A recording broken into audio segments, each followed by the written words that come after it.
Okay, today we're going to start talking about tearing down walls. And every city has a wall. Every garden has a wall.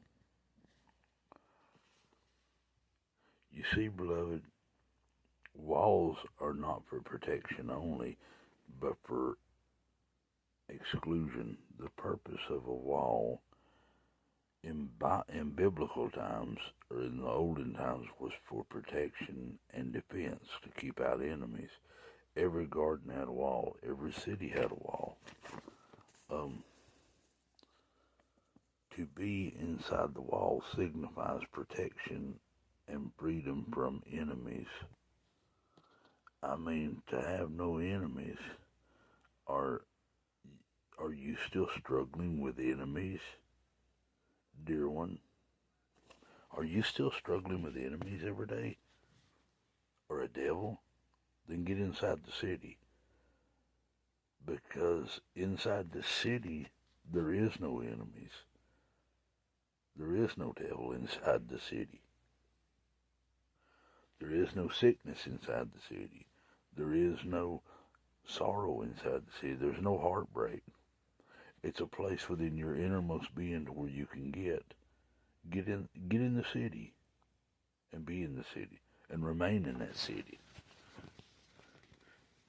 Because he said we're blessed together and made to sit together in heavenly places. There are no enemies there, for every enemy has been put under your foot. There ain't no sin there also. There is no flesh there. There is no immaturity here. There is no misunderstanding there. There is no sickness there, like I said before. Oh, what a wall of deliverance. Everything is excluded that defiles, and there shall be in no wise enter into it anything that defileth, neither whatsoever worketh abomination in you. Or nothing can come into your city but that which is of the life of Christ, which is your true identity anyway. Anything that is not of corruptible life is excluded. Those who inhabit the glorious realm are separate from the earthly realm.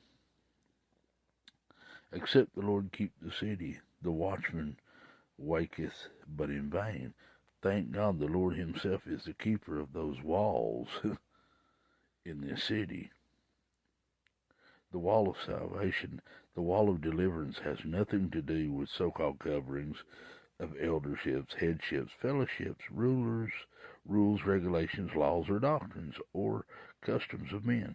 If there was really safety in any of those orders, you wouldn't see so much confusion, divisions, disgraced ministries, and fellowships falling apart.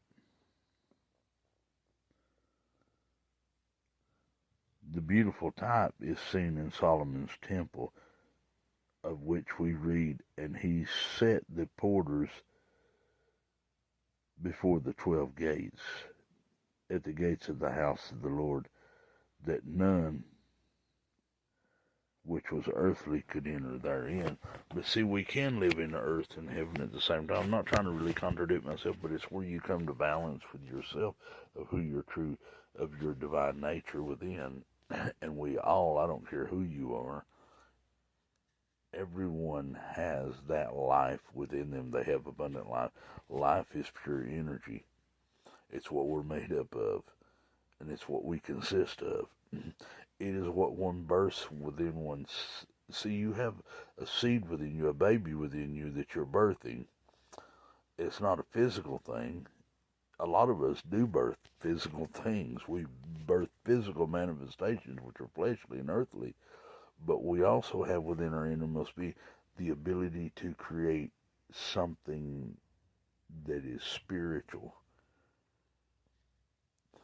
If you're full of life and the energy of life, then you'll give forth life and love. You can't help but birth what you are. This is a fact. I mean, there's many messages that have been preached, but preaching doesn't get it no more. It's a walking thing. It's a thing to walk. See, used to, I was taught in the old customs of church orders that you couldn't listen to certain kind of music, you couldn't live life, you couldn't do what you want to do, and you can't put restrictions on your life. You just live life. You express life as you are. Because in the beginning I was, you were. In the beginning you were. You just were. Then we became something as we grew into our humanistic body. We forgot who we were and where we actually come from. And everyone came from the same place, whether they accept that or not, it doesn't matter. It's truth. And we must build our life about truth and not about shadows and types. Have a blessed day. I hope this helps most people, because it did me when I learned these things.